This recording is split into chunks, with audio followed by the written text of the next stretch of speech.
Well, welcome back to CoverStory Highlights, raw, unapologetic, and grounded in truth. Today we take a look at the recent situation in our parliament where the opposition People's National Party members walked out of the House in protest against censorship by the Speaker of the House, Juliet Holness.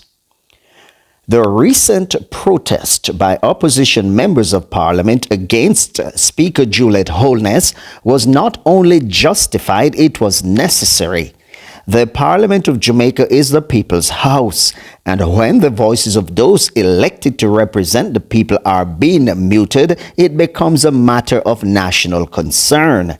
It is becoming increasingly clear that Speaker Holness is attempting to use the standing orders as a tool to restrict the participation of opposition members during debates. These members were not appointed. They were elected by the citizens who expect them to speak fearlessly on their behalf. To silence them under the guise of enforcing procedure is to silence the people themselves. Many Jamaicans view Mistress Holness as a deeply partisan figure. Her elevation to the role of Speaker, despite being the wife of the sitting Prime Minister, was always going to raise questions about impartiality. Now, her conduct in the chair appears to confirm the worst fears that the legislative process is being bent to serve partisan interest. The Speaker's duty in any parliamentary democracy is to be fair and impartial. She is the guardian of the rules, not the enforcer of silence. When those rules are applied selectively to stifle legitimate debate or to protect the government from scrutiny, they cease to serve democracy and instead become instruments of control. This is particularly troubling given recent attempts to alter how Parliament handles matters relating to accountability bodies such as the Integrity Commission.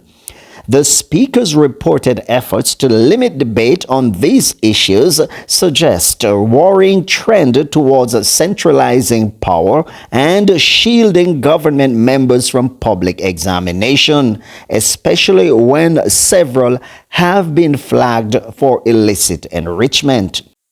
The treatment of opposition leader Mark Golding in the most recent sitting was both shocking and symbolic. Muting his microphone in the midst of debate was not merely disrespectful to him personally, it was a blatant disregard for the millions of Jamaicans who look to the opposition to hold the government to account. Parliament is supposed to be a place of robust debate, not censorship. Many citizens remember the days before 2016 when parliamentary sessions were spirited, passionate, and often fiery, but they reflected a healthy democracy at work. Today, that energy has been replaced by tension and suppression, as if the people's house must conform to the sensitivities of the governing party. Mistress Holness must be reminded that the Speaker's chair is not a throne, it is a seat of responsibility. A position meant to serve the dignity, independence, and freedom of Parliament.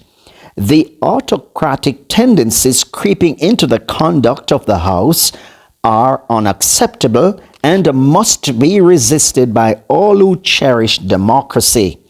The opposition's protest, therefore, was not just about one microphone being turned off. It was a stand for the right of every Jamaican to have their voices heard through their elected representatives. The people deserve a parliament where ideas clashed freely and truth can stand tall without fear of being silenced. That was a Cover Story Highlights. Join me again next time for another episode of Cover Story Highlight as we hold the government accountable.